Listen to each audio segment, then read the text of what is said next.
Was Jesus really crucified on Good Friday? The dilemma?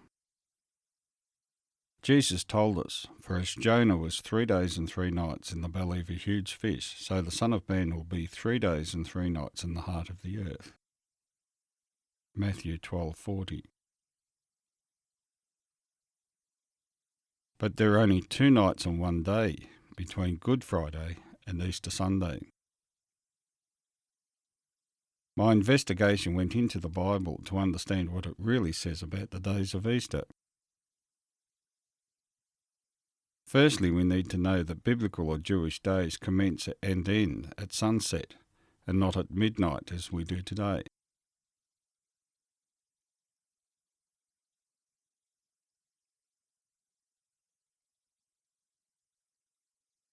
Jesus was very specific that he would be dead for 3 days and 3 nights. For as Jonah was 3 days and 3 nights in the belly of a huge fish, so the Son of Man will be 3 days and 3 nights in the heart of the earth.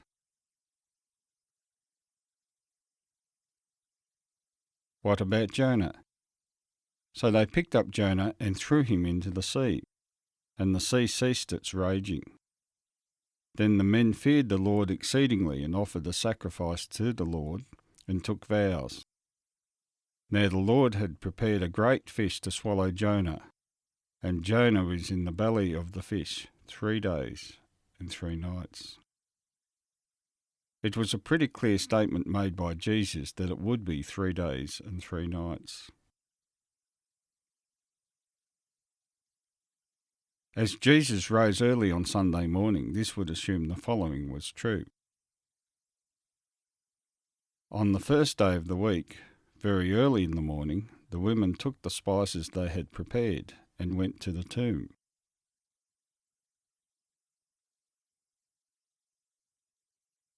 However, Jesus did not die at sunrise, so let me use the Bible to show you the series of events as to how this works. The Bible tells us that Thursday was preparation day and Friday was a high Sabbath day, first day of the 7-day feast.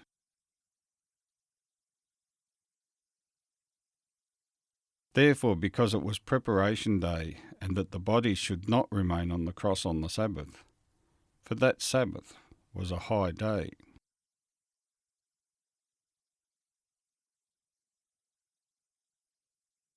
At the start of preparation day, that is the Passover, Jesus ate with the disciples. It was the first day of the Feast of Unleavened Bread.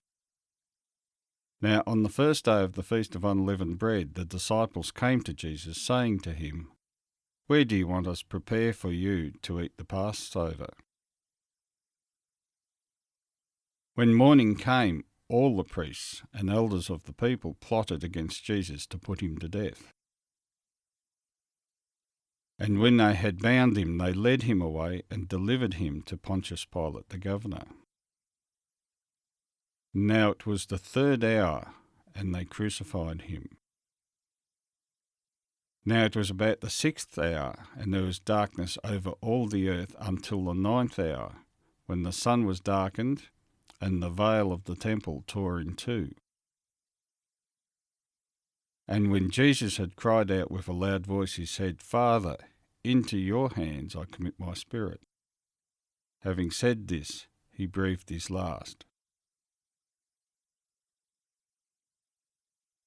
Now let's define the start of 3 days and 3 nights to the time of Jesus' death.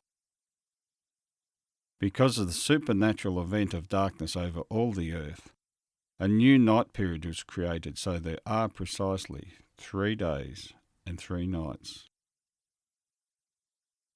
This also satisfies Jesus as being raised on the 3rd day.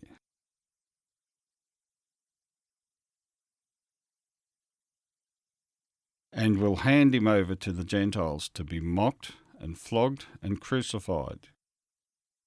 On the 3rd day he will be raised to life.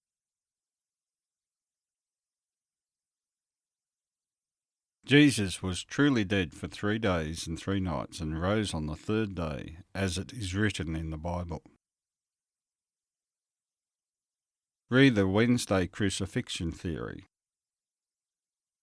There are some that put forward a Wednesday Crucifixion theory saying that Jesus was raised Saturday after sunset by quoting verses such as John 21.